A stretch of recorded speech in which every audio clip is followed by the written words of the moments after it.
This is The Gist, the essential podcast for the discerning listener.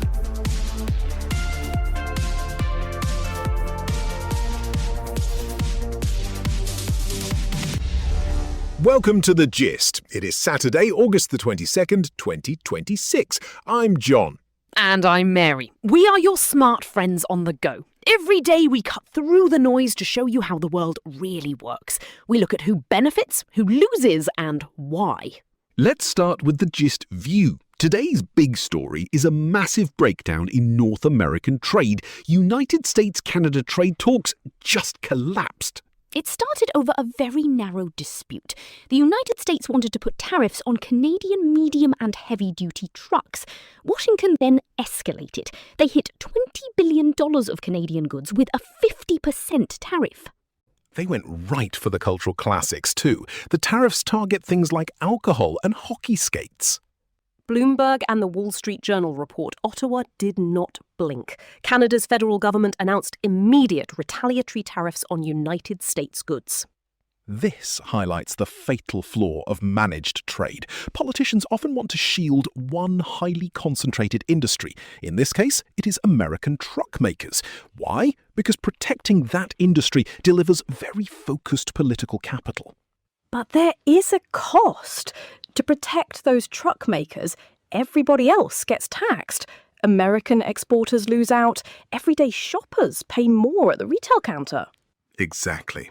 Politicians sometimes use aggressive tariffs as a hardball negotiation tactic. They threaten pain to force open a foreign market, but the blowback is always fast.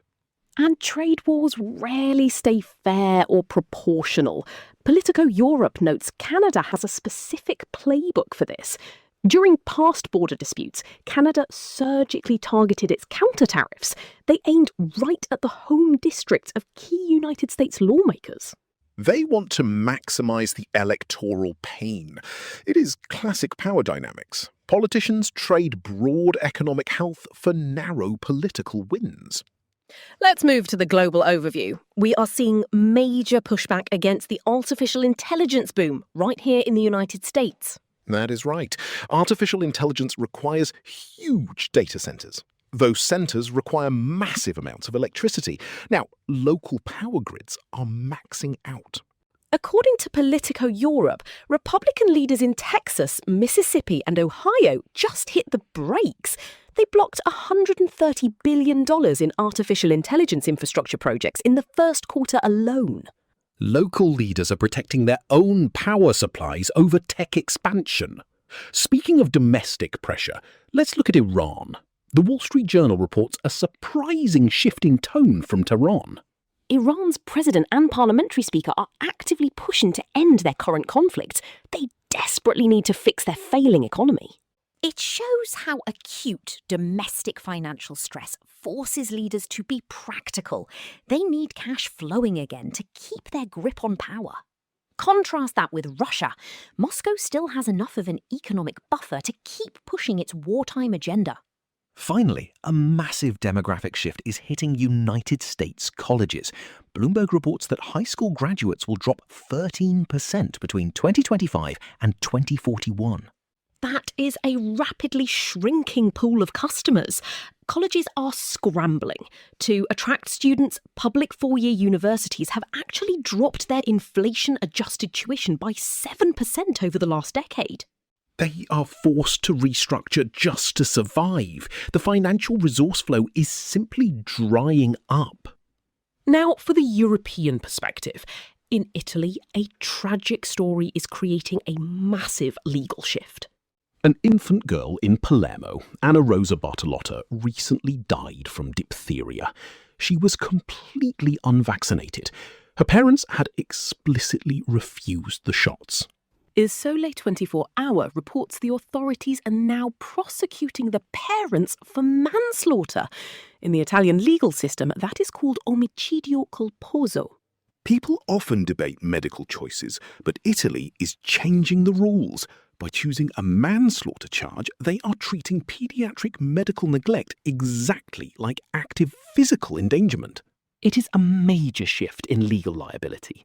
The authorities are transferring the legal and criminal burden directly onto the parents who refuse vaccines.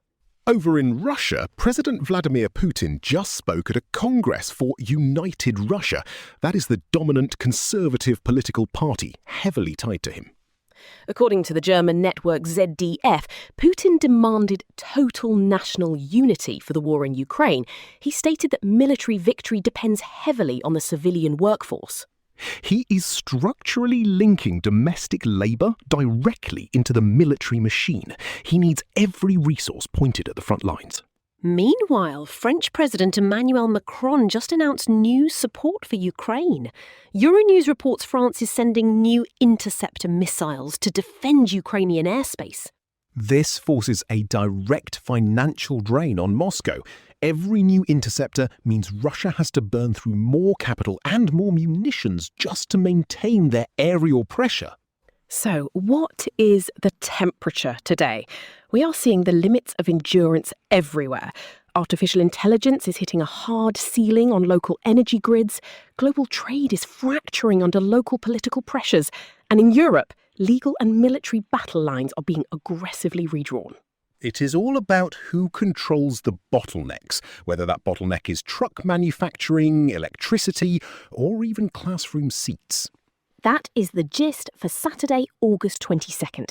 If this breakdown helped you see the board a little more clearly today, we'd love for you to join our daily newsletter. It's completely free, and it brings this exact kind of power analysis right to your inbox every single day. Just tap the subscribe link right there in the show notes. Stay sharp out there, and we'll catch you next time. The Gist, News Digest, and podcast are entirely written and produced by artificial intelligence. The Gist is out 3 times a day, every day, providing you with a liberal perspective on what to expect next. For more information and donations, visit thegist.online. Thank you for listening.